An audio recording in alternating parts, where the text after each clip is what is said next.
ton précepte que tu as semblé bon de nous délivrer ce matin.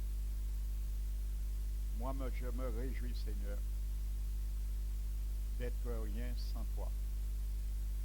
Je me réjouis, Seigneur, d'être ton instrument que tu as choisi pour ce message.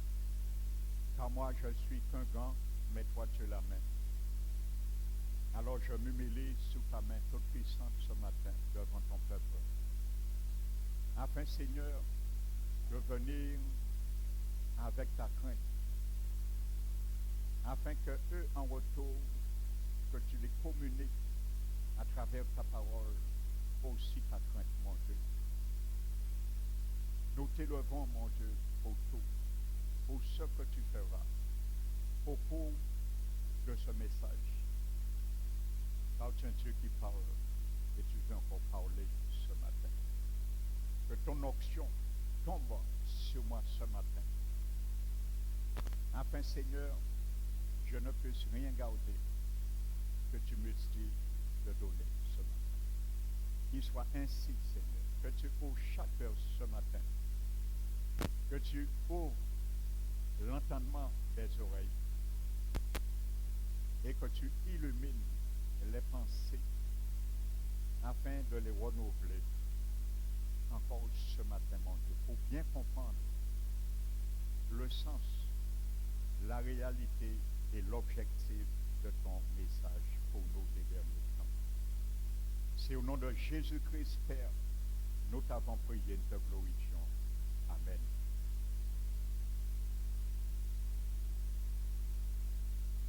Asseyez-vous, frères et sœurs. Je vous bénis et je vous salue ce matin. Amen. Donc, soyez richement bénis dans la présence de notre Seigneur.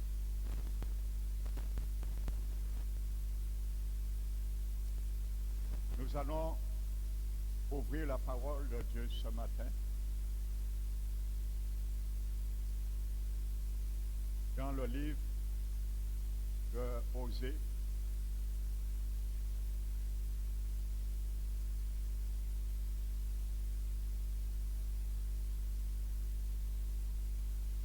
Le verset 16, Osée chapitre 2, verset 16.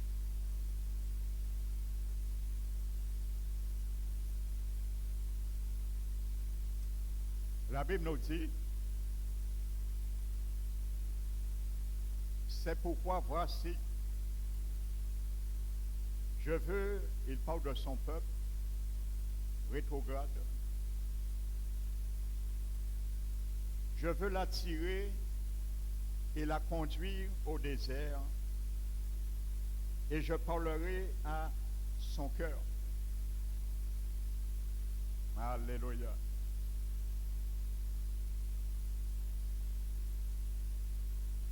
Dis à ton frère, le Seigneur va parler ce matin à mon cœur. Alléluia. La Bible nous dit que le Seigneur ne va pas parler à la tête de son peuple, mais dans son cœur. Et il va parler à son cœur. Mais Dieu dit qu'il ne va pas parler au cœur de son peuple n'importe où. Il y a un lieu qui est propice pour l'Éternel puisse nous parler. Parce que si Dieu dit, je les conduirai, je les amènerai dans le désert, il y a d'autres lieux que Dieu pouvait prendre. Dieu pouvait prendre une montagne pour nous parler aussi, nous amener sur la montagne et nous parler. Il a parlé à Moïse sur la montagne. Dieu pouvait aussi nous amener dans une plaine et nous parler aussi. Mais Dieu dit c'est au désert qui va les amener. Dieu dit c'est au désert, je vais l'attirer. Amen. Donc, il est question de cœur ce matin. Mais pour que Dieu puisse nous parler convenablement, si Dieu dit, je dois l'attirer et le conduire au désert, c'est parce que Dieu sait, c'est au désert que nous sommes plus susceptibles de l'écouter et de l'entendre. Amen. Qu'il soit ainsi ce matin parmi nous. Amen. Car le Seigneur veut parler au cœur ce matin. Amen. Mais dans un désert. Amen. Parce que le désert, on est seul. On est seul. On peut s'appuyer sur quiconque, sinon sur Dieu. Amen.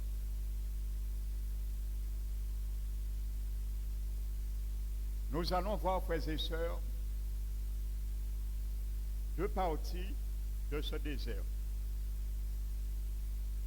La première partie, ce sera un lieu d'instruction. Dieu instruit. Amen. Afin de nous donner le savoir, les éléments et une deuxième phase, nous apprendre à construire. Parce que le désert, nous allons voir, c'est un lieu que Dieu apprend à construire. Amen. C'est un chantier, le désert, pour Dieu. Et Dieu nous apprend à construire dans ce lieu. Et vous allez bien comprendre, parce que la Bible nous le dit. Amen. Alléluia. C'est là nous allons entendre les instruments travailler. Nous allons entendre dans ce chantier qui se trouve au désert le bruit des marteaux, le bruit des marteaux piqueurs. Alléluia. Nous allons entendre les bruits des pelles.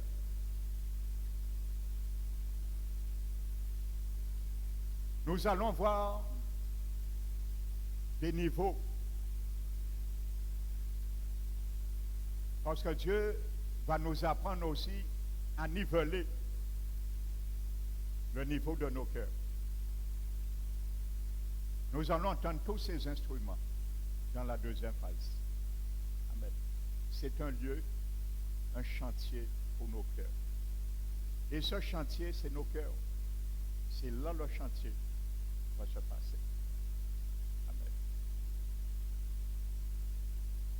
Vous savez, lorsque le peuple hébreu était sorti d'Égypte,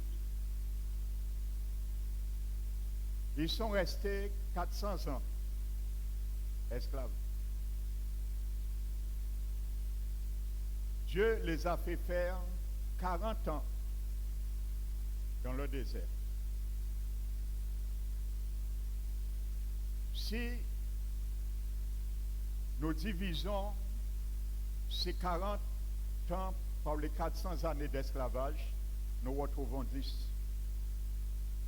Donc, dans le désert, Dieu veut traiter au moins, au minimum, un dixième avec toi de ta vie passée.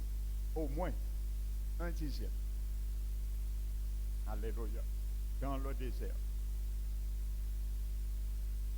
Parce que Israël en Égypte ne connaissait pas Dieu. Ils n'avaient pas le vrai Dieu. Ils avaient des dieux. Le peuple Israël mangeait n'importe quoi. Amen. Ils mangeaient même des aliments sacrifiés aux idoles et aux démons. Ils avaient toutes sortes d'habits. Ils étaient esclaves. Donc, ils avaient une seule manière de vivre et coutume, c'est ce que l'Égypte les a donné. Ils ont servi 400 ans l'Égypte. Alléluia. Un maître, les pharaons étaient leurs maîtres. Et vous savez, l'apôtre Pierre nous dit, 1 Pierre, chapitre 2, je crois,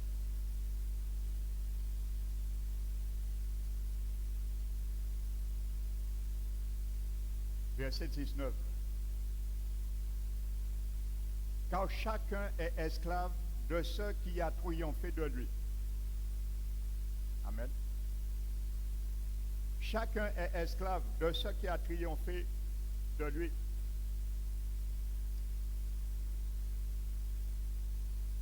Et la Bible nous dit, en effet, si après s'être retiré des souillures de ce monde, il parle à moi et à toi, si après avoir s'être retiré des souillures du monde, c'est ce que nous avions été, et Dieu nous a retirés des souillures du monde, de l'Égypte. Amen. Nous allons voir ces divers souillures d'Égypte. S'y engage de nouveau et se laisse vaincre. Donc Dieu parle à ceux qui sont retournés dans le monde, en Égypte.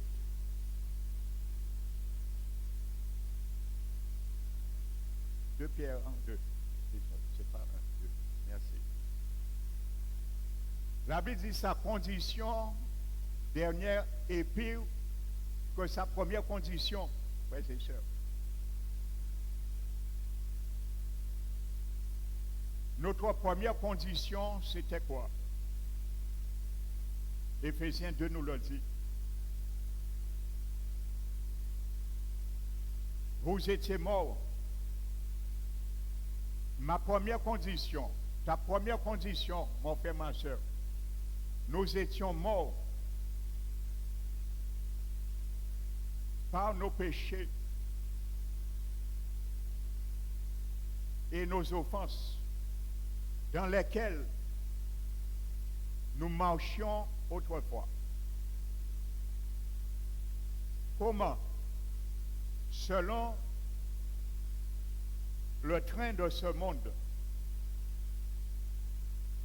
selon la puissance de l'air, des esprits méchants qui agissent maintenant dans les fils de la rébellion. Nous aussi, nous étions tous de leur nombre et nous vivions selon les convoitises de notre chair, accomplissant la volonté de la chair et de ses pensées. Et nous étions de ce fait, par nature, des fils de jugement pour Dieu. Voici ta condition première, voici ma condition première. Amen. Donc, imagine-toi que si ta condition dernière devient pire que celle-là, ce n'est pas moi qui le dis, c'est Dieu qui le dit. Amen. Et Dieu le dit pour ses enfants. Amen. Tu sais, lorsqu'un parent aime son enfant,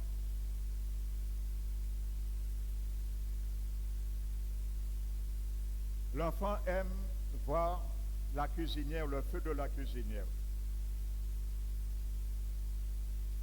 Chaque fois que les parents allument une casserole, l'enfant a tendance à venir voir le feu pour essayer. Les parents lui disent, tu sais, tu as tendance de venir à chaque fois vers le feu, mais surtout ne touche pas au feu, parce que ça va te faire mal. Ce que vous dites à l'enfant, mais c'est sa curiosité. Et même sa curiosité va le pousser un jour à toucher le feu. Parce que c'est ça qui l'attirait à chaque fois vers la cuisinière. Alors même si le parent l'a dit qu'il fait, parce que c'est ça qui l'a attiré. Et le jour où il va toucher, il va voir effectivement ses parents avaient raison. Amen. Donc, c'est la même réalité. La Bible nous dit que sa dernière condition sera pire que la première. Alléluia. Car mieux vaut pour lui, ayant été, n'avoir pas connu la voie de la justice et de l'avoir connu et se détourner du saint commandement, alléluia, qui lui avait été donné. Quel est ce commandement qui lui avait été donné? De ne pas retourner dans la souillure du monde. Amen. Et la Bible nous dit, il a connu la voie de la justice. Amen. La justice de Dieu pour toi, pour moi, mon frère, ma soeur, c'est ne plus retourner dans les souillures du monde. Alléluia. Parce que ta condition sera pire que la première.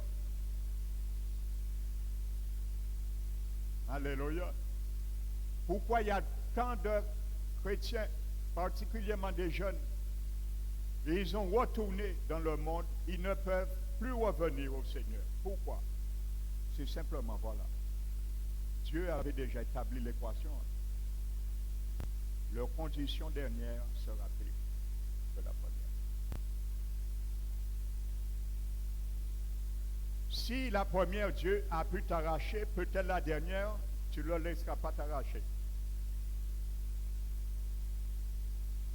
Pierre a dit, nous sommes esclaves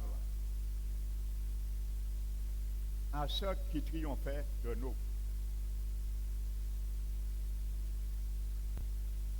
Mais Dieu nous dit que ceux qui triomphent maintenant du monde, c'est notre foi. Donc nous pouvons triompher du monde également.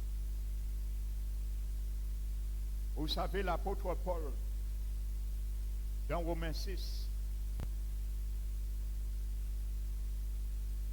il nous dit au verset 16,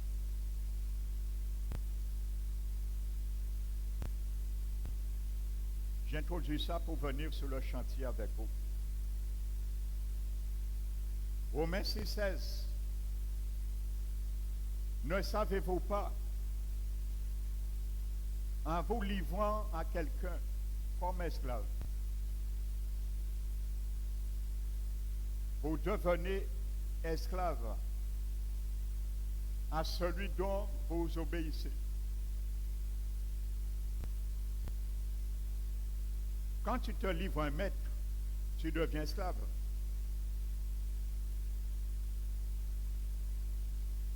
Vous êtes esclave à celui de qui vous obéissez.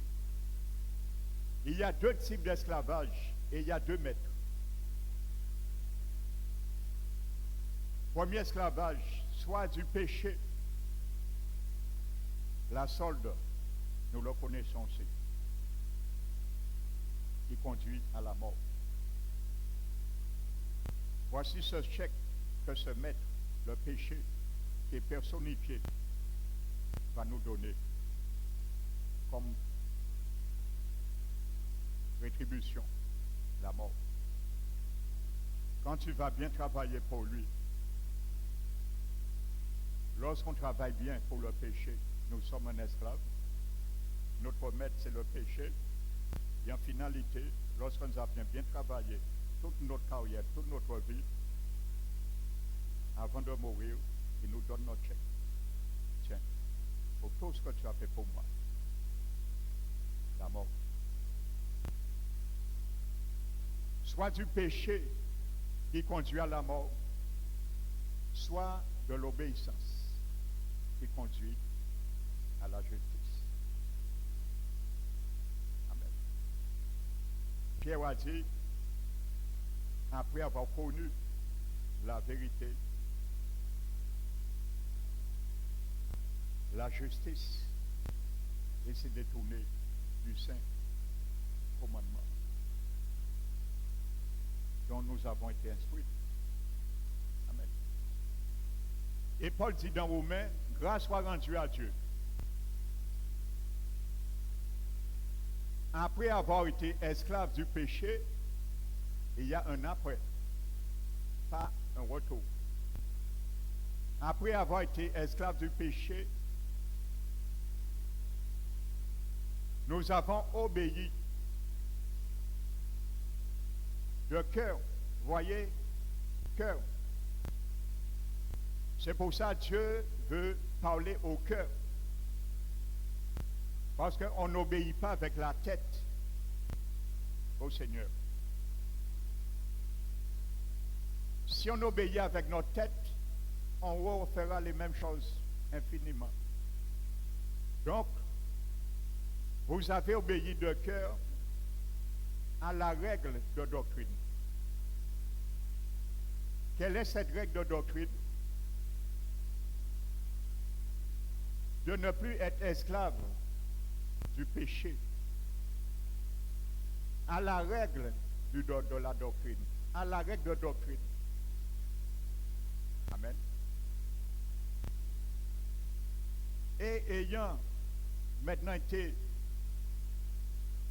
libéré du péché, nous sommes devenus esclaves de la justice. Amen. Ayant été affranchis du péché, vous êtes devenus esclaves de la justice.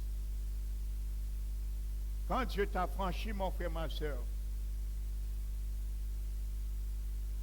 de l'esclavage du péché, c'est toujours pour que tu sois un esclave.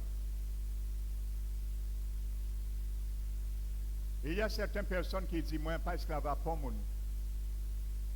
Même si tu n'es esclave de personne, tu es esclave du diable. Que tu le saches ou pas. Et il y a deux esclavages que la Bible parle. Tu dois te retrouver dans une ou un, ou l'autre. Et même si tu l'ignores, la réalité, elle est bien réelle. Alléluia. Après avoir été affranchi du péché, vous êtes devenus esclaves de la justice de Dieu. Donc, nous avions un maître avant, qui était le diable, qui était le monde. Maintenant, nous sommes sortis de l'esclavage, du diable du monde. Nous avons un nouveau maître, Seigneur Jésus, et nous sommes aussi son esclave. Amen. Vous savez, un esclave, c'est quoi? Un esclave, c'est quelqu'un qui perd tout son pouvoir. Quand quelqu'un devient esclave, il perd tout son pouvoir. Il perd toute sa liberté. Il perd toute décision venant de lui-même. Et il a une seule chose qu'il ne peut dire à son maître. C'est non. C'est ça un esclave. Amen.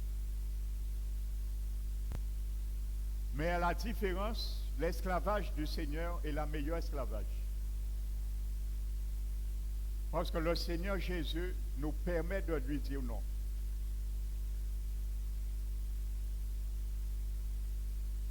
Parce que c'est deux maîtres différents. Hein? Le premier, c'est un bourreau, un meurtrier.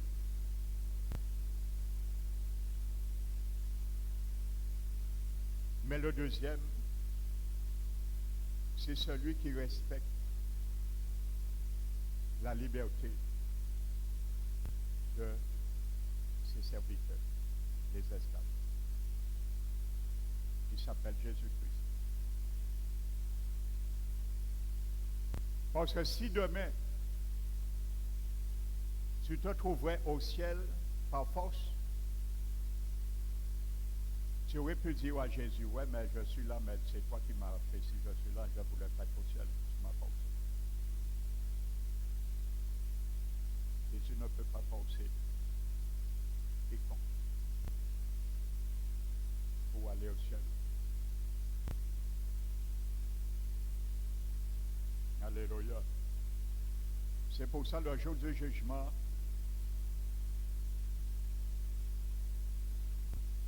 tel que quelqu'un ne peut pas regarder le soleil avec ses yeux en face, personne ne peut regarder le soleil. Personne ne pourra regarder Jésus en plein yeux et lui mentir. Parce que les yeux de Jésus sont comme les flammes de feu et son visage brille plus que le soleil dans toute sa force. Alors si nous ne pouvons pas regarder le soleil avec nos yeux, à force de regarder Jésus en plein yeux, mentir. Alléluia. L'entraîner vient avec. Alléluia. Lorsque le peuple Israël est sorti en Égypte, maintenant pourquoi le Seigneur dit, osez, je l'attirerai et le conduira dans le désert pour parler à son cœur. N'oubliez pas, le peuple en sortant d'Égypte, il parlait égyptien. Il connaissait la langue égyptienne. Donc il parlait égyptien. Il marchait comme les Égyptiens. Il s'habillait égyptien.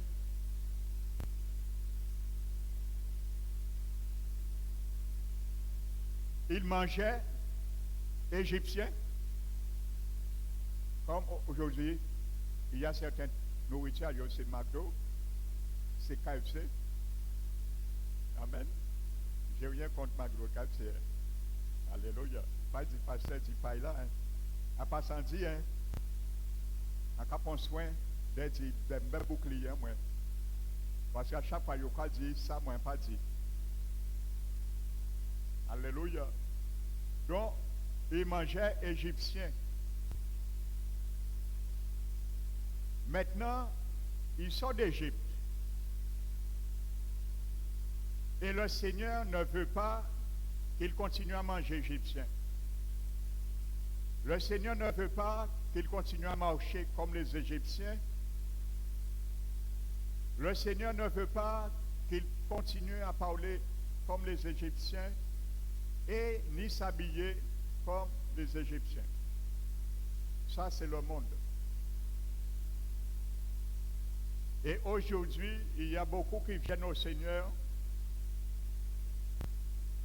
Il faut des années pour traiter ça avec le Saint-Esprit de Dieu en eux. Parfois même l'Esprit Saint n'arrive pas à traiter. Donc c'est pour ça que le Seigneur nous conduit parfois au désert pour parler à nos cœurs. Amen. Parce que dans le désert, il n'y avait pas ces choses. Il y avait Dieu. Et Yahvé s'attend uniquement à Dieu. Amen. Dans le désert, vous allez voir, loin d'attendre le superflu richesse, mais dans le désert, c'est l'expérience qu'il y a. C'est ça. Et dans le désert, Dieu va apprendre à son peuple de l'expérience maintenant. Donc, quand il nous demande de l'expérience dans la voie divine, Dieu nous amène là. Parce que là, c'est là que Dieu traite. Il nous fait voir donne de l'expérience. C'est un coach. Il nous amène là pour nous apprendre à nous dévêtir. Paul dit Colossiens, dévêtez-vous, rejetez toute souillure. Amen. Rejetez toute souillure de l'Égypte et revêtez-vous. Le désert est un lieu que Dieu te met devant un miroir et t'apprend à te revêtir de nouveaux vêtements. Alléluia. Donc, pour revêtir, il faut dévêtir avant.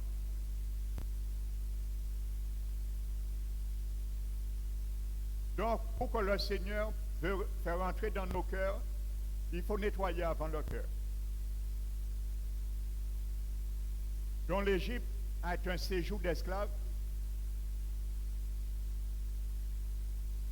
Ils ont traversé la mer Rouge pour aller dans le désert, se préparer pour rentrer dans la promesse.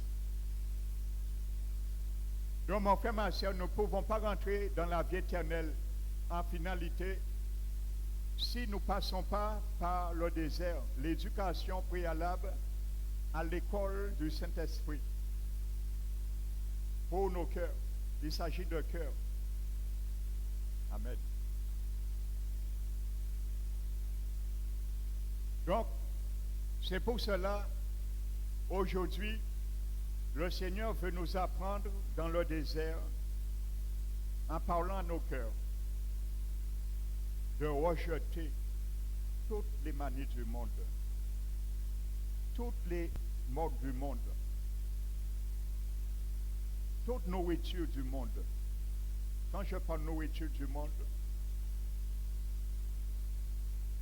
les enseignements, les traditions, les pensées, les forteresses, tout ça, nous avons ingurgité ces nourritures. C'est une forme de nourriture.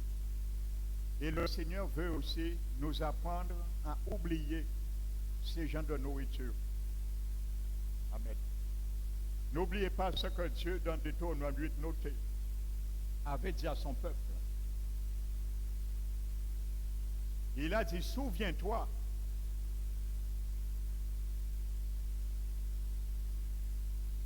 tous les chemins que moi, l'Éternel, ton Dieu, t'a fait passer pendant les 40 années du désert.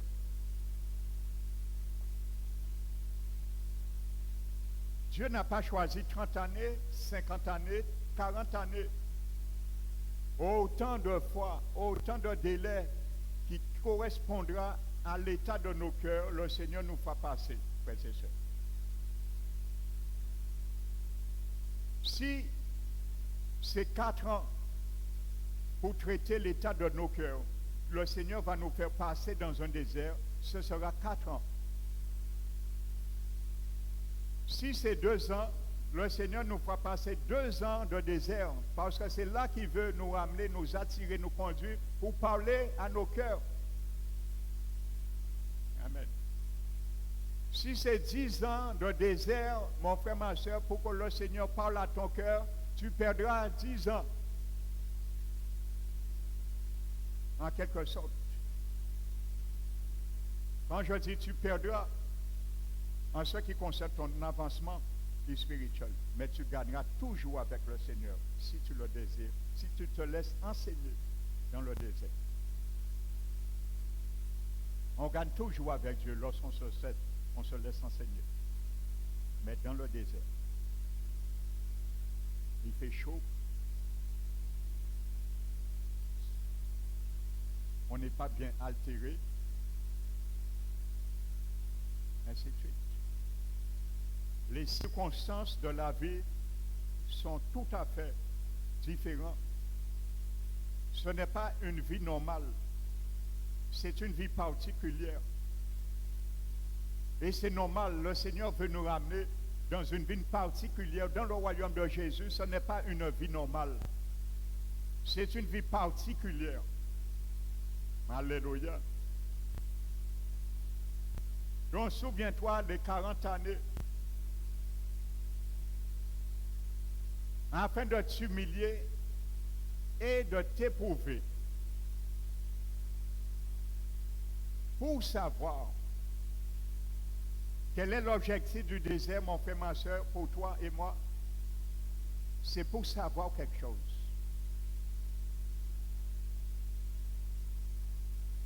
Ce n'est pas Dieu ne sait pas d'avance, il est omniscient, omnipotent, il connaît tout.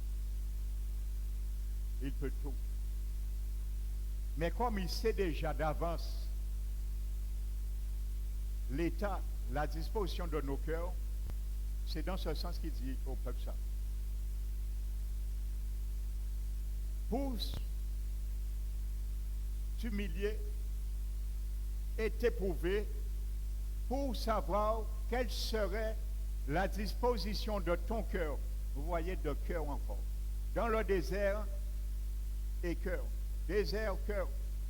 Chaque fois Dieu parlait, voulait parler, donner un enseignement concret, important à son peuple, il les ramenait au désert pour les parler. Quelle serait la disposition de ton cœur?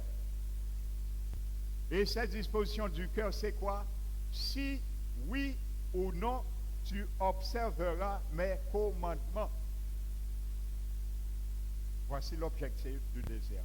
C'est pour ça, dès qu'ils sont sortis en Égypte, c'est là Dieu a commencé à interpeller leur cœur, à sonder leur cœur. Amen. Et il a dit, tes chaussures,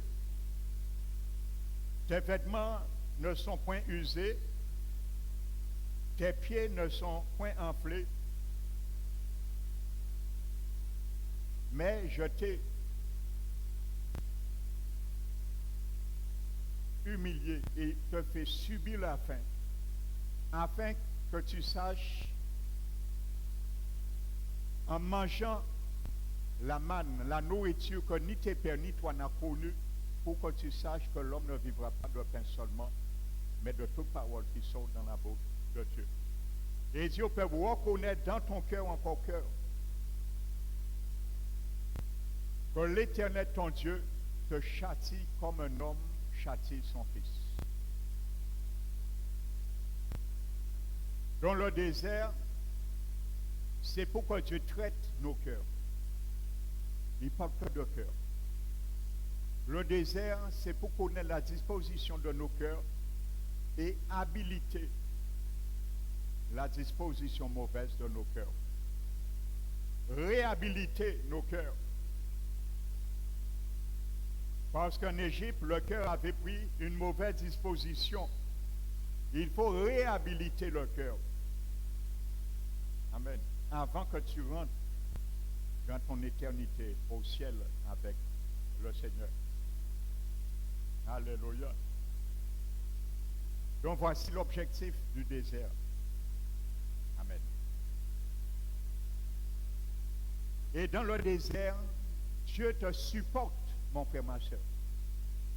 Parce que déjà, si tu as répondu favorablement, déjà, d'être dans le désert, c'est déjà une victoire pour toi.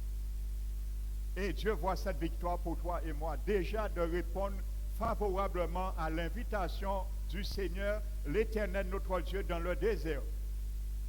Mais malheureusement, il y a beaucoup qui échouent déjà de venir même dans cette école. Ils ont fait l'école missionnaire. Ils ont dit, moi, en Japon, là, pour en l'église là, ça, je ne parle pas de l'église parole qui reste, pas dit pasteur dit c'est parole qui reste, on va vous dire encore. On va mettre bouclier en moins. En Jalas, dans l'église là, ça, je parle en général. Alors moi, en savent, là qui rentre encore, en savent qu'il y a une parole pour moi. Non, on ne va pas envoyer parole pour toi. C'est le Seigneur qui va te parler, mon frère, ma soeur. Pourquoi on va envoyer parole pour toi? C'est le Seigneur qui va te parler.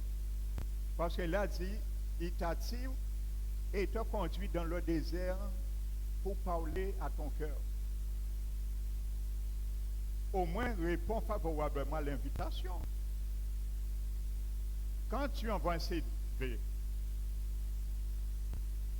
on te dit, monsieur, madame, vous avez rendez-vous tel jour pour un entretien.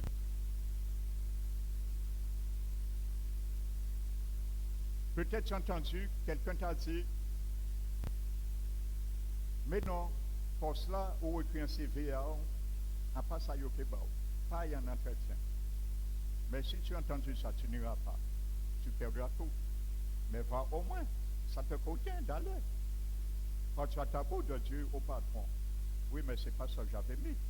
Non, ça ne m'intéresse pas. Mais va quand même, tu n'as rien à perdre. Donc, lorsque certains enfants du Seigneur ne répondent pas favorablement déjà à cette invitation, à cet institut, l'institut du désert, c'est un institut. Dis à ton frère, ta soeur, le désert, c'est un institut. C'est un institut biblique. Parce qu'on apprend beaucoup de choses. Alléluia. L'institut biblique. Le désert. Ça, c'est un grand institut. Alléluia. On apprend beaucoup avec le Seigneur. Et le Seigneur s'engage, ne t'en fais pas. Rien ne te manquera. C'est un désert afin que rien ne te manque. Et Dieu nous le démontre. Vous savez, dans le désert, il n'y avait pas de nourriture. Ils étaient nourris surnaturellement avec la manne pendant 40 ans. Et vous voyez, à un moment donné, ils avaient marre. Alors, l'enfant du Seigneur, même dans l'institut du désert, à un moment donné, avant d'arriver même à la fin de l'année, pour pouvoir passer à la classe supérieure, Jacques a déserté l'école là. Ils avaient déjà marre avec l'instruction. La nourriture, c'est la parole de Dieu. Et spirituellement. Bien souvent, nous avons marre avec la parole de Dieu. Nous avons dit, Éternel Jésus, en j'ai lâche manger nourriture là, ça en veut pas encore. En j'ai rassasié. Eh bien, ils commençaient à raisonner de la sorte. Dieu les a donnés cahiers. Ils ont tenu marre. Quand tu as marre dans le désert, Dieu a toujours un substitut pour toi, pour te garder. Même si ça le déplaît. Parce que le désert n'est pas un lieu pour te tuer. L'institut biblique, le désert n'est pas un lieu pour me détruire. Le Seigneur a tout en main, il prend tout à sa disposition pour te garder en vie, même dans le désert. Parce que son objectif, c'est de gagner ton cœur. Son objectif, c'est d'avoir de nouveau en lui. Son objectif, c'est ne pas que tu te perdes, mais que tu restes, tu reviennes et tu demeures. Alléluia. Son objectif, ce n'est pas que tu te détruis, mais que tu te rattaches à ce que tu t'étais détaché. Amen. Ils avaient mal à un moment donné. Mais le professeur leur scotch, l'Esprit Saint, il comprend tout. Il est doué de toute patience. C'est lui qui a tous les fruits de l'Esprit. Alléluia. Rien ne peut le déstabiliser à ton égard et à mon égard dans cette école. Alléluia. Donc, ils avaient la nourriture. Amen. Et nous aussi, nous avons mal aussi. C'est pour ça qu'il y a beaucoup qui ne viennent pas apprendre au désert. Ils ont mal aussi. C'est pour ça le psaume 107, j'aime beaucoup ce psaume. La Bible dit, les insensés dans leur tenue coupable et leurs iniquités se sont rendus malheureux. Pourquoi? Ils avaient en horreur, leur âme avait en horreur toutes sortes de nourriture. Amen. C'est à Israël que ce psaume est dédié, premièrement. Ils se sont rendus malheureux parce que leur âme avait en horreur toutes sortes de nourriture. Quand ton âme a en horreur la parole de Dieu, c'est normal, tu commences à dire au Seigneur Jésus un bon éveil. Un bon éveil, exhortation à Allah. Non. Jésus te dira non en propos fini. Pour l'instant, encore. Vous savez, j'ai fait une formation à la fin de 12 mois en Martinique. Et notre moniteur, notre professeur, il était ingénieur, entre autres, du métier. C'était un métier monteur dépanneur frigoriste. Il était ingénieur froid. Ça a duré 12 mois, la formation. Et il y avait trois collègues. On était à peu près 15. C'était 3 Martiniquais. Tous les cours, ces 3 gars en train de parler à haute voix, de n'importe quoi, leur fille, ouais, à jouer musique, ils étaient conscients de 4 choses. Ils trouvaient le cours. Le professeur ne disait rien. Ça a duré 3 mois. À chaque fois, le professeur disait, bon, on a vu ça, maintenant nous allons passer à la pratique. Lorsqu'on passe à la pratique, toujours ces 3 collègues, ils disaient, vous avez bien compris. Arrivé à la pratique, ils disaient, non, on n'a pas compris. Mais à chaque fois, c'est normal, ils n'écoutaient pas le cours. Et le professeur, chaque fois il dit ça, c'est parce qu'il était fâché. Il disait, bon, on retourne, on s'assoit de nouveau et on reprend le cours. Et il disait à chaque fois, on va y arriver. Hein. Même si on prend 12 mois pour apprendre à régler que ça, mais on va y arriver. On fera que ça, mais on va y arriver. Alors le Seigneur aussi, il nous dit, on va y arriver. Lui, il a tout son temps, mais il prendra le temps qu'il faut aussi avec nous. Amen. Quand ils avaient la nourriture au désert, ils avaient l'eau. Amen. L'eau qui a jarri du rocher d'Oreb, à Massa Meriba également. Leurs chaussures n'étaient jamais usées, 40 ans, la même chaussure. Vous vous imaginez, frères et sœurs, ceux qui ont pris naissance au désert, les bébés,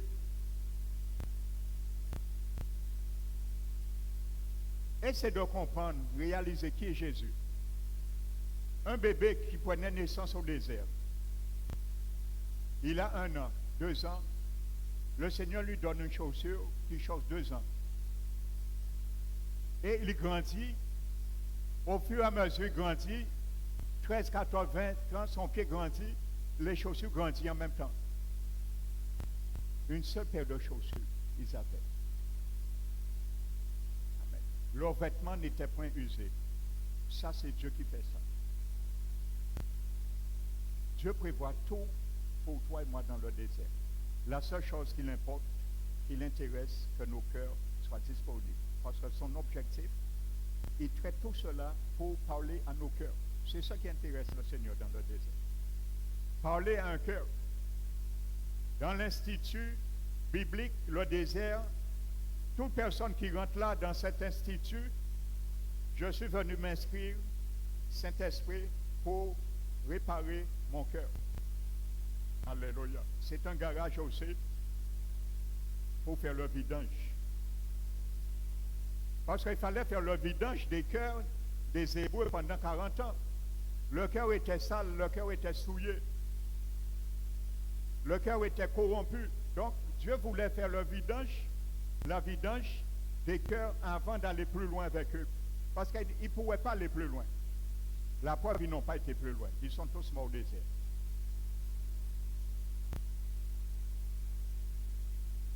Sauf Caleb et Josué. Amen. Ils n'ont pas, ça ne les a pas servi le désert. Donc le désert aussi peut ne pas servir un enfant du Seigneur. Malheureusement. Mais lorsqu'ils sont sortis au désert, ils sont rentrés dans la terre promise. Le premier jour qu'ils sont rentrés dans la terre promise, la manne est arrêtée de tomber, surnaturellement. Pourquoi? Parce qu'ils ont été instruits. Dieu t'instruit. Il pourvoit, il te porte un moment, mais après il te lâche. Il te dit, déploie tes ailes maintenant. Et va. Ça veut dire, il y a un moment que Dieu fera pour toi et moi. Mais à un moment donné, c'est toi qui dois faire pour lui. Amen. Maintenant, c'était à eux de faire pour Dieu. Et pour eux-mêmes. La manne est arrêtée de tomber maintenant. Il n'y avait plus de nourriture surnaturelle, mais c'était naturel. Ils devaient mettre en pratique ce qu'ils ont appris dans le désert, dans l'institut. Les mettre en pratique. Dieu nous demande aussi de mettre en pratique sa parole, ses principes, ses valeurs. Il n'y avait plus de nourriture surnaturelle. Il n'y avait plus de chaussures qui ne s'usent point. Les chaussures commençaient à s'user maintenant. Il faut chercher à les remplacer. Il faut chercher à traiter pourquoi les chaussures s'usent maintenant. Alléluia. Dans le désert, le Seigneur tient compte de ce que nous ne pouvons pas voir. Mais lorsqu'il nous enseignait, il tient compte que nous devons voir ce qu'il veut que nous voyions après. Ça, c'est notre responsabilité. Maintenant, il n'y avait plus de vêtements qui ne s'usent point. Il fallait maintenant s'arranger, maintenant de changer des vêtements.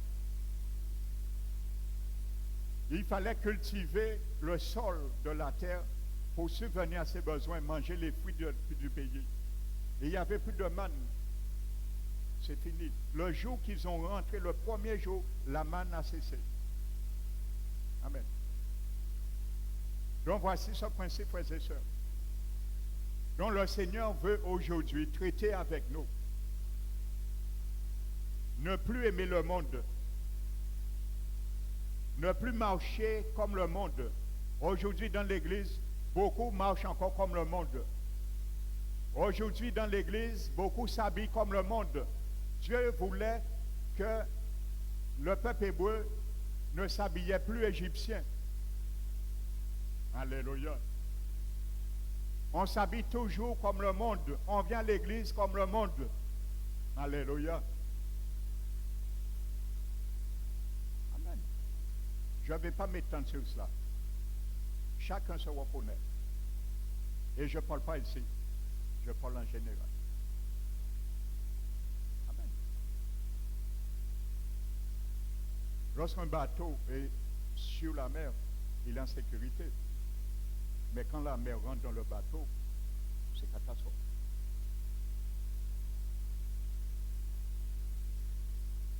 Regardez ce que Paul dit à l'église de Philippe.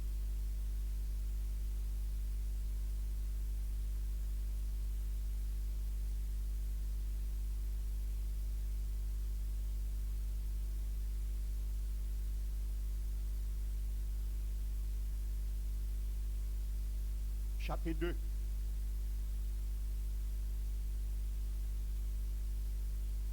Philippiens, chapitre 2. Faites toutes choses, verset 14, sans murmure ni hésitation, afin que vous soyez irréprochables et purs, des enfants de Dieu irrépréhensibles au milieu d'une génération perverse et corrompue, parmi laquelle vous brillez comme des flambeaux dans le monde. Quand on marche sur le monde, au milieu du monde, on brille. Gloire au Seigneur. Comme le bateau qui navigue sur la mer. Mais quand le monde rentre dans l'église, c'est catastrophe. Comme la mer qui rentre dans le bateau. Malheureusement, dans beaucoup d'églises, le monde est rentré maintenant. Langage du monde de l'Égypte. Vêtements de l'Égypte. Nourriture de l'Égypte. Démarche de l'Égypte, conflit de l'Égypte, c'est rentré dans le monde.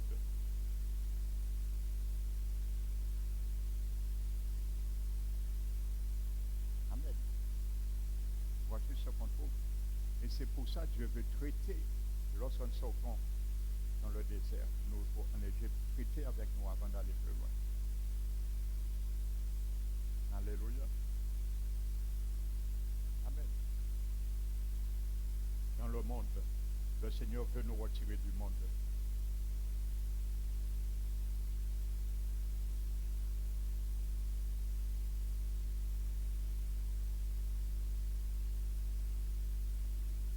Le Seigneur veut nous attirer afin que nous puissions traiter certaines choses. Alléluia.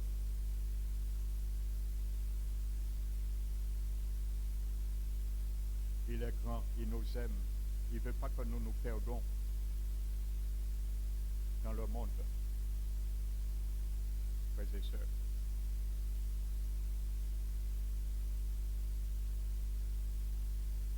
Maintenant là, le Seigneur veut parler au cœur. Alléluia. Mais le Seigneur veut nous apprendre aussi à construire dans le désert. Et je vous disais, c'est un chantier. Alléluia. Prenons l'évangile de Luc.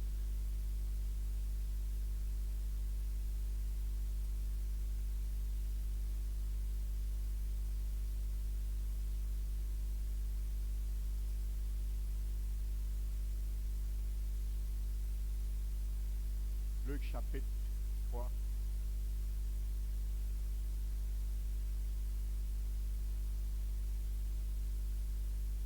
Luc chapitre 3.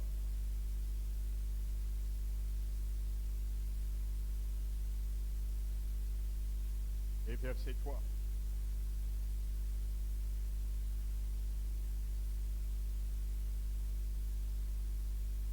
En parlant de Jean-Baptiste,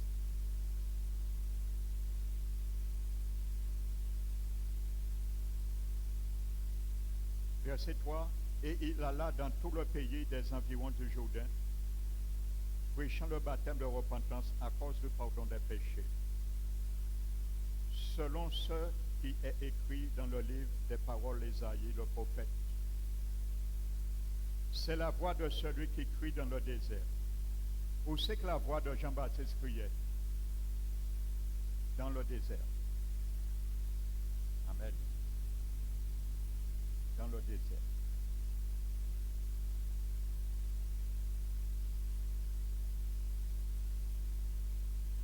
Préparez le chemin du Seigneur.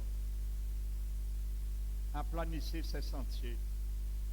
Toute vallée sera comblée, toute montagne et toute colline seront baissées. Ce qui est tortueux sera redressé, et les chemins raboteux seront aplanés. Alléluia. Nous allons le voir dans Ésaïe C'est une prophétie, parole prophétique que Jean-Baptiste a pris de la part du prophète Jérémie, chapitre 40. Mais je vais te dire quelque chose. Un chemin raboteux, c'est un chemin qui présente beaucoup d'aspérité, d'irrégularité. C'est un chemin qui est rempli de pierres. Et ce chemin est instable lorsqu'on marche dessus. Imaginez qu'une voiture roule dans un tel chemin. Il y a beaucoup d'instabilité. Alléluia. Donc ça, c'est le cœur maintenant. Et c'est là la deuxième partie. Nous allons passer à la construction, au chantier, mais toujours dans le désert. Nous avons vu le désert, un institut d'apprentissage. Mais nous allons voir maintenant le désert, le chantier. C'est un lieu de chantier. Et c'est là que nous allons voir les instruments qui servent du bruit, le marteau, les cisailles, marteau-piqueur, les grues. Alléluia. Parce qu'il faut mettre tout cela en œuvre pour ce chantier. Parce qu'il y a beaucoup de choses à assainir. Il y a des montagnes à abaisser. Ça, c'est le cœur. Hein? Je suis avec vous, le cœur, moi. Le Seigneur est avec le cœur, là. Tout ça, c'est dans le cœur. Il y a des montagnes. Il y a des collines. Il y a des coteaux. Tout ça doit être abaissé. Parce que, imaginez-vous, lorsqu'on fait une autoroute, il y a un carrière et on a décidé de faire une route passer là. Il faut casser la colline. Ça prend du temps. Il faut transpirer, il y a du boulot. Il y a beaucoup de matériaux mis en œuvre pour cela. Il y a des engins adéquats pour cela. Parce qu'ils veulent abaisser cette colline et faire un chemin pour passer. Il y a la montagne, il y a la colline qui est plus bas, et il y a le coteau. Un coteau, c'est une petite colline qui est plus basse qu'une colline. Amen. Donc le Seigneur veut dans ton cœur, dans mon cœur, il veut tout. Il ne veut pas qu'aucune fierté nous reste et que nous le retenions. Amen. Ça, c'est les coteaux. Il veut aussi que nous traitons toutes les collines et toutes montagnes afin que ça soit nivelé. Alléluia. Il nous demande de prendre le niveau de nos cœurs pour mettre tout ça au même niveau. Le Seigneur veut un chantier de nos cœurs. Parce que l'objectif, nous allons le comprendre mieux. Prenons Isaïe 40.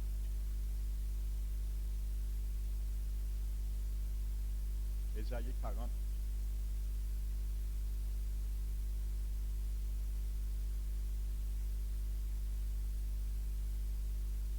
Préparez, verset 3. Une voix crie. Préparez au désert.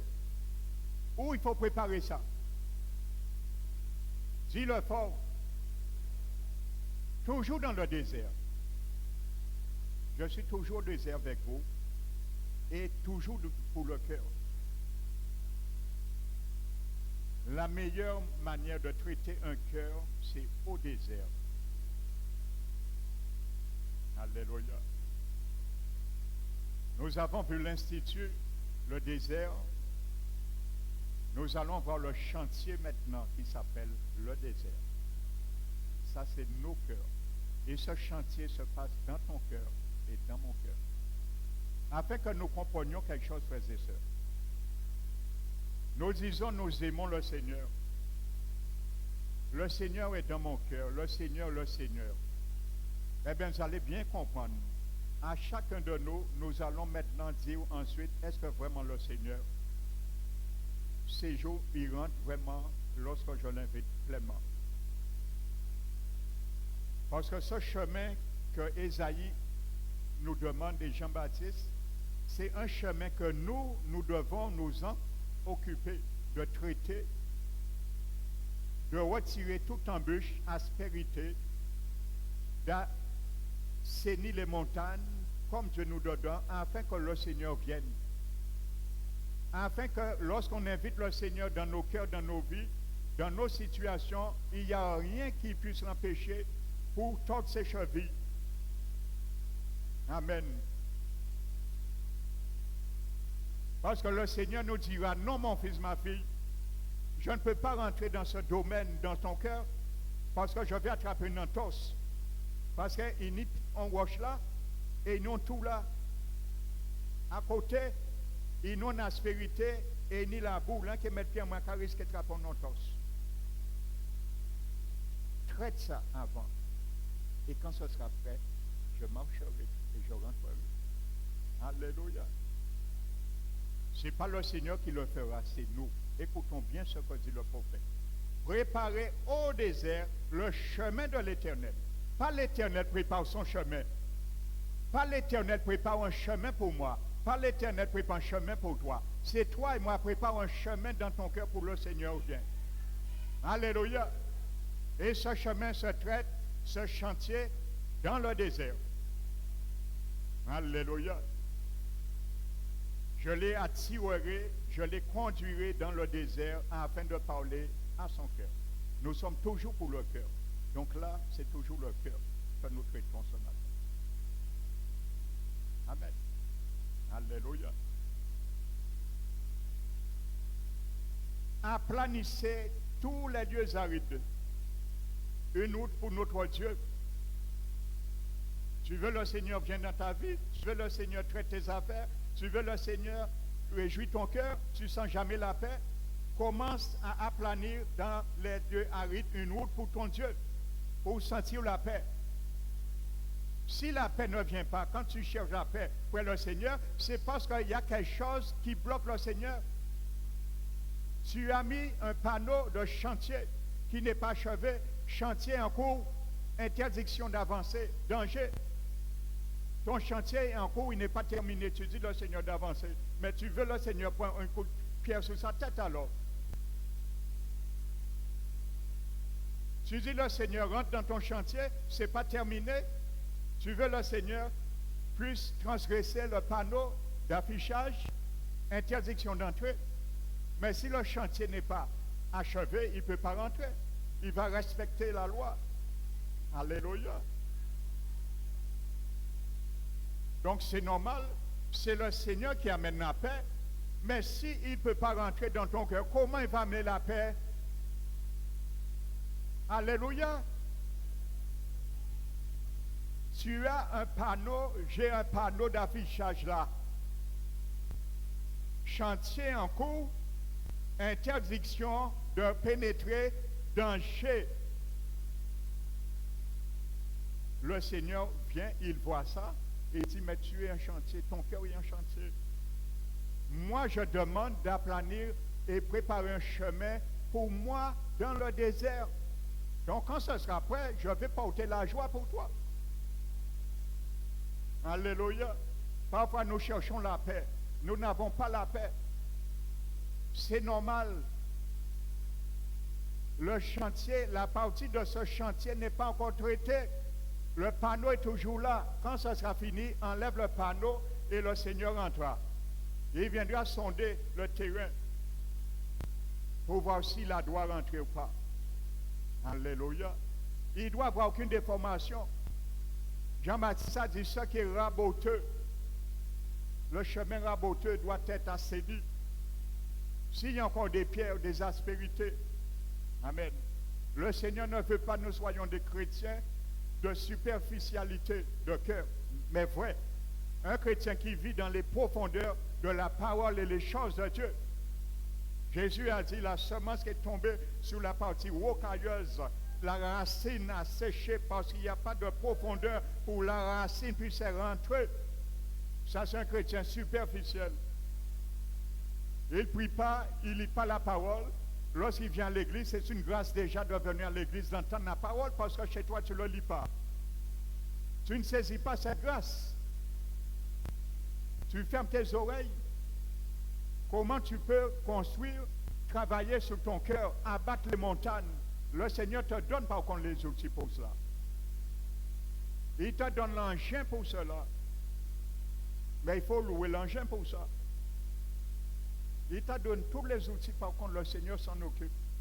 Mais lui ne le fera pas. Amen. Il est le grand patron. Il est le chef d'œuvre, le maître d'œuvre et le maître d'ouvrage. Il te donne tout ce que tu veux. Amen. Il te donne sa parole. Il te donne les ministères. Il te donne les exhortations. Il te donne la prière. Il te donne le jeûne. Il te donne la louange. Il te donne tout. Ce sont les outils. Alléluia. Il faut faire ces outils, faire du bruit dans le chantier. Alléluia. Lorsqu'il y a un chantier, il n'y a pas de silence. On entend du bruit dans un chantier. Où le bruit le Seigneur entend dans ton cœur, mon frère, ma soeur? Où sont les bruits que le Seigneur entend dans mon cœur, dans le chantier de nos cœurs? Alléluia. Il faut faire entendre le Seigneur du bruit de ce chantier dans nos cœurs. Amen. Alléluia. Tout ce qui est mauvais, il faut les retirer. Il faut les retirer. Amen. Toute vallée soit exaucée, que toute montagne et toute colline soient baissées, que les coteaux se changent en plaine. Alléluia. Alors la gloire de l'Éternel sera révélée, et au même instant, toute chair le verra, car la bouche de l'Éternel a parlé. Amen, frères et sœurs. C'est ce que Jésus veut faire. Amen. Ce que le Seigneur veut faire. Alléluia.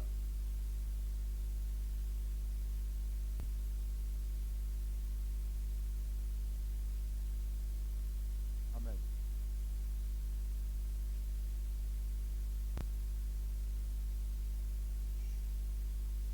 Alléluia, gloire à Jésus.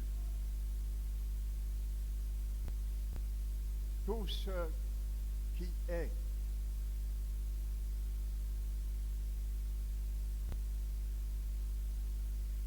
le Seigneur veut que son peuple, frères et sœurs, afin qu'il vienne vers eux, puisse être conscient de ce qui doit redresser certaines choses que nous devons redresser dans nos vies, frères et sœurs. Amen. Le Seigneur le veut. Ce chemin, c'est nos cœurs. Il veut rentrer en profondeur. Il y a trop d'aspérité. Amen. Je réserve cette deuxième partie pour dimanche prochain. Amen. Et je t'invite vraiment à venir parce que tu vas apprendre. Alléluia.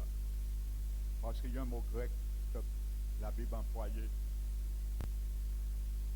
Et il gravitera cette deuxième partie autour de ce mot grec. Amen. Pour torturer. Amen. Doit être redressé dans ce chantier.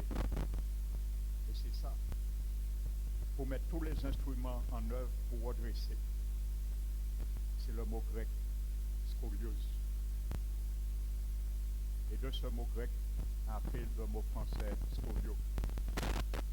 Lorsqu'un colonne vertébrale est déformé, eh bien Dieu demande à tout ce qui est déformé qui a un scoliose spirituel d'être redressé. Alléluia. Nous allons redresser par la grâce du Seigneur toute maladie spirituelle, scoliose des cœurs, les redresser. C'est ce que Dieu veut. Amen. Alléluia. Que son nom soit béni et glorifié ce matin. Alléluia. Nous allons nous mettre debout, frères et sœurs, et nous allons prier. Amen. Nous allons nous mettre debout. Nous allons fermer les yeux.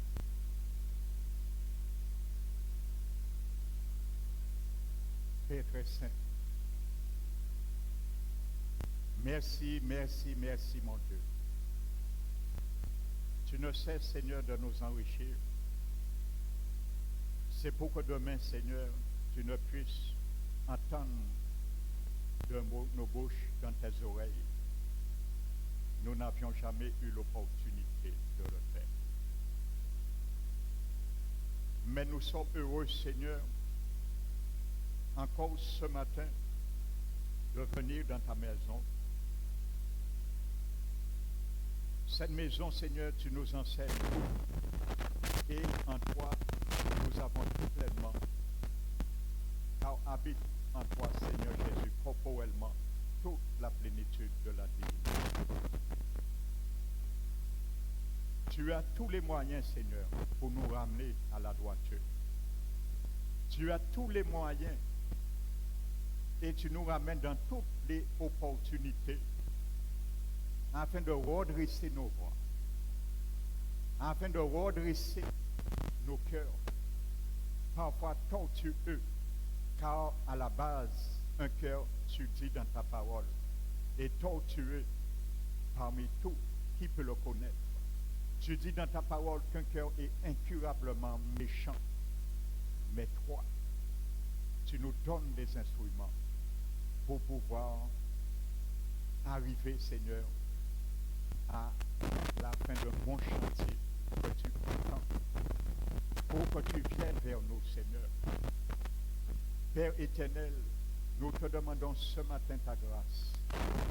Nous voulons baigner dans cette grâce, nous fortifier dans cette grâce qui est en toi, Seigneur Jésus, pour te dire, apprends-nous, Seigneur, à traiter, mon Dieu, avant qu'il soit trop tard,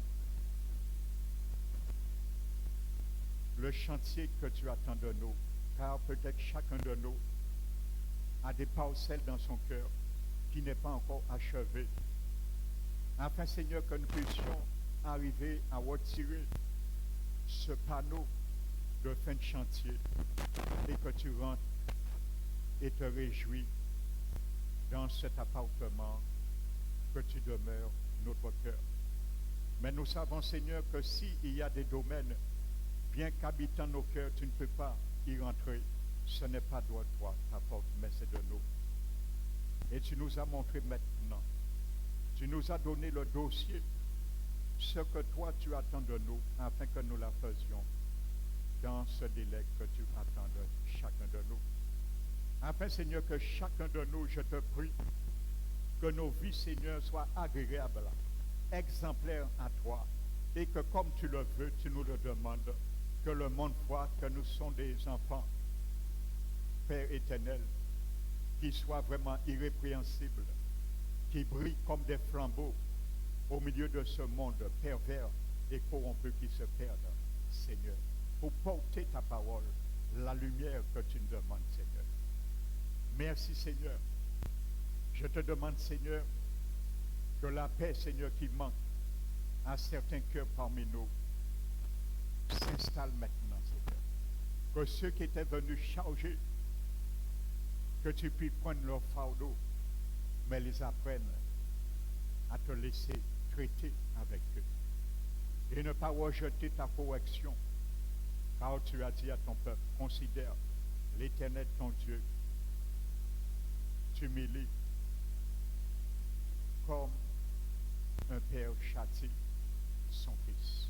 C'est toujours par notre bien. Tu ne veux pas nous perdre, tu ne veux pas nous détruire. Loin de là, Seigneur, tu veux nous ramener à toi. Nous prions pour tous ceux et celles qui ont déjà abandonné, pour tous ceux et celles qui sont en train d'abandonner dans leurs pensées, que tu les rattrapes, Seigneur. Tu les gardes dans ce chantier. Que toi, Seigneur, toi, tu fermes ce chantier, afin qu'ils ne sortent qu'à avoir été devant toi, sincère, mon Dieu, et traiter, Seigneur, toute aspérité, toute irrégularité de nos cœurs. Nous te le demandons, mon Dieu. Que ma prière, nous partons dans ce lieu béni. Béni, Seigneur, de ta part. Et que nous puissions méditer encore. Apprendre à lâcher tout ce que nous avons pris dans ce monde que tu considères comme léger. Apprends-nous à nous habiller comme un enfant de ton royaume. Apprends-nous à parler comme un enfant de ton royaume. Apprends-nous, Seigneur, à déguster la nourriture de ton royaume, la parole, Seigneur. Et apprends-nous à marcher comme des enfants de lumière de ton royaume. Nous t'élevons, Père, nous te glorifions et nous te disons encore merci, Père. C'est au nom de Jésus-Christ nous t'avons prié et nous te glorifions. Amen. Alléluia, nous allons